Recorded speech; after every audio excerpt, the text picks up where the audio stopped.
Tonight, flags are flying at half-staff for the man described as the Lion of the Senate. Senator Ted Kennedy passed away last night after succumbing to brain cancer.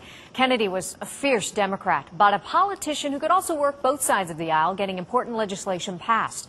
Action News anchor John O'Connor has more on his life and his legacy tonight.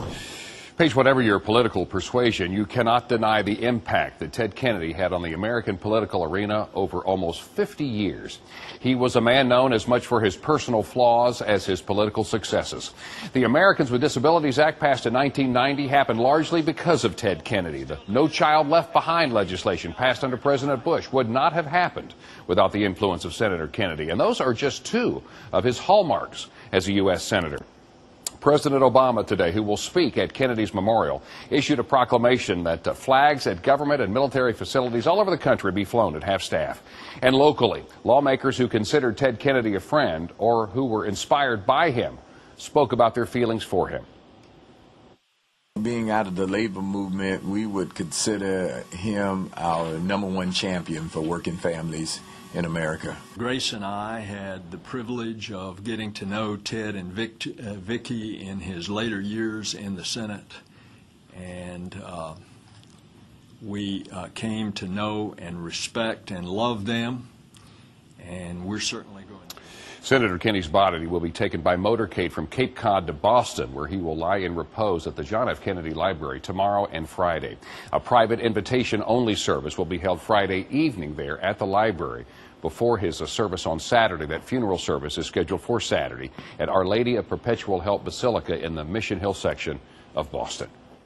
Well, you can count on Action News to bring you continuing coverage as we remember Senator Kennedy, one of the longest-serving senators of all time. Count on us to follow his memorial on the air and on the web as the nation mourns Senator Kennedy. We want you to share your memories of Mr. Kennedy with us. Head to our website and leave your thoughts on our comments section. Well, the parents of a boy who was kidnapped, molested, and murdered are finally getting some welcome news. Following more local coverage now, a judge ruled a jury can hear statements made by that man, David Edenfield, to police. Edenfield, along with his wife and son, are accused of murdering 6-year-old Christopher Barrios and then dumping his body on a road near the Brunswick airport. A man from Putnam County is under arrest. He's charged with a sex crime against the 13-year-old girl. This man, Barry Hall, reportedly met the girl in a cemetery off Silver Lake Drive. Hall is 19. The two went to another home where Hall admits they had sex. The girl's parents, who caught Hall with their daughter before, alerted police. He's been charged with sexual battery. Well, the Jags take on the Philadelphia Eagles tomorrow in a game you will only see on our sister station, CBS 47. But this isn't just any game. It's also the big debut for Michael Vick. Brent Martineau joins us live on the Action Cam from the city of brotherly love. Brent, got to feel some excitement there. Oh, no doubt about it. We'll get to that buzz in just a moment. Beautiful night here in Philadelphia. Third preseason game for the Jacksonville Jaguars. Third game in 11 days, by the way, and that's pretty significant because the starters may not play as long as they usually would in a third preseason game. The Jags arrived in Philly earlier today. This is video of that. Jags getting off their plane, and now they just have to sit and wait and wait and wait because kick isn't until 7 o'clock on Thursday. Ernest Wolford, the newest Jag, coming off the plane. He will play. Derek Cox, the rookie third-rounder, made the trip, and maybe he'll play after getting sidelined the last couple of weeks with a groin injury. Jags are just hoping in this third game to get better. You always just want to get a little bit better, because, you always strive to have that perfect game and everything like that. And you'll never have that perfect game, no matter how hard you try.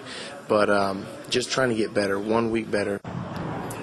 That's their slogan this August so far. And you talked about the buzz earlier. Well, here in Philly for a preseason game, there really is a lot of hype because of that guy. Michael Vick will play tomorrow. He'll be in action for the first time in 3 years. We'll have much, much more coming up on Michael Vick, including what local talk radio stations are saying about his appearance in tomorrow's game. Plus, are the Jaguars working on a trade? We'll have the latest rumors coming out of Jags camp coming up in just a little bit. For now, in Philadelphia, I'm Brent Martineau for Action Sports. All right, and Action News is Football Central. You can catch the Jaguars on our news partner, CBS 47. Kickoff is at 7, and Fox 30 also has you covered on the turf. You can watch the Tampa Bay Buccaneers take on the Miami Dolphins. Kickoff for that game is right here at 8. He had an affair and got caught, but tonight, Governor Mark Sanford says he will not be pushed out of office. I'm not going to be railroaded out of this office by political opponents. Up next, see who's pressuring the disgraced politician to leave office. Tracking Danny and some more heavy showers coming in off the Atlantic in your first alert forecast after the break. Coming up on Action News at 10:30, first it was a sign. Now a local church is using a new type of ad to get its controversial message out about Islam. And a senseless crime committed against a disabled woman. It was unreal.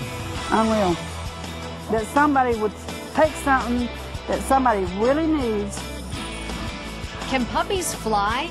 This guy thought they could. But first, new information on a teen accused of setting off 2 bombs at a high school in California.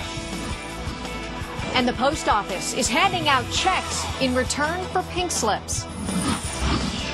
A heist turned into a sting operation for a group of sticky-fingered crooks.